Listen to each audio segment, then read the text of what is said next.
Hello，大家好，又係胡胡聲教路啊！今次咧又同大家講故事啦，講下呢台路虎嘅懶勝。呢台懶勝咧就好好彩啊，車主好好彩。咁喺檢查車嘅時候咧，無意中咧發現佢嘅嗰個水箱啊有一個小小嘅裂痕，暫時冇咩太大問題啊，已經有少少水潤出嚟啦。但係繼續開咧，未來如果係行高速或者係好高溫嘅情況下咧，就會好嚴重。咁所以呢個車主咧決定咧就提早少少，將穩陣啲嚇，將嗰個水箱換咗佢。咁同埋咧，佢連埋水箱後邊嘅一大截管啊，有10幾條水管啊，一齊換晒佢，穩陣啲。OK， 我哋今期點解要講下呢台路虎咧？因為咧佢係其中一個問題就係話，好多朋友都會話。你水箱爆啫，咁點解你要換埋啲水管咧？係咪？因為10幾條水管幾大千蚊去埋單噶喎。咁所以其實呢個問題咧就係涉及到一樣嘢，就係話好多車主朋友嘅對車養護嘅一個理念啦。啊，有啲叫做以養代收啊，係呢個意思。所以咧，佢未來可能存在一個安全嘅隱患，所以咧。車主嘅意思咧就係將佢提前換咗佢穩陣啲。呢一 part 今次我就換晒佢噶啦，所以喺3到5年內呢一 part 係唔會出現問題噶啦，唔會出現漏水噶啦。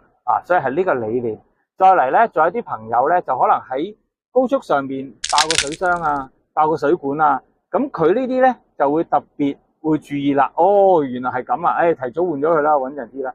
咁但係好多朋友咧就喺市區開上落班啊，用下車啊，係咪喺市區上邊？問題都不大嘅，咁可能佢就覺得呢啲係冇問題嘅，就用下先啦，用到佢真係漏水啦，爆水箱啦，有問題我再拖車啦，咁呢啲係唔同嘅養車用車嘅一個理念嚟嘅，你又唔可以話佢啱，又唔可以話佢錯，呢度係各人有各人嘅方法，係咪？咁仲有一個問題咧，就係話其實。同一個配件同一個產品咧，有好多嘅品牌嘅。有啲車咧，我哋建議有啲配件用品牌嘅件，但係呢隻路虎咧，我哋就唔建議用品牌啦。包括佢今次嘅水箱啊、水管啊、一個水泵啊、等等啊、一啲傳感器啊，我哋都用翻原裝正廠嘅。雖然佢有出品牌，我哋就唔建議用品牌，用原裝正廠嘅。譬如有啲日系車啊，其他嘅車型咧，或者係其他嘅產品咧，佢係可以用品牌嘅。比如佢之前同一台車嚇，佢係換咗隻起動馬達嘅。咁起動馬達我哋建議你唔好用原裝啦，用品牌，因為呢類型嘅產品咧，就品牌都 OK 嘅。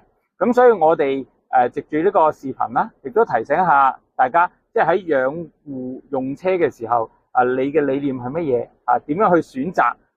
佢汽車嘅配件嘅品質同埋品牌嘅。咁下期我哋再有其他車型再同大家分享。拜拜。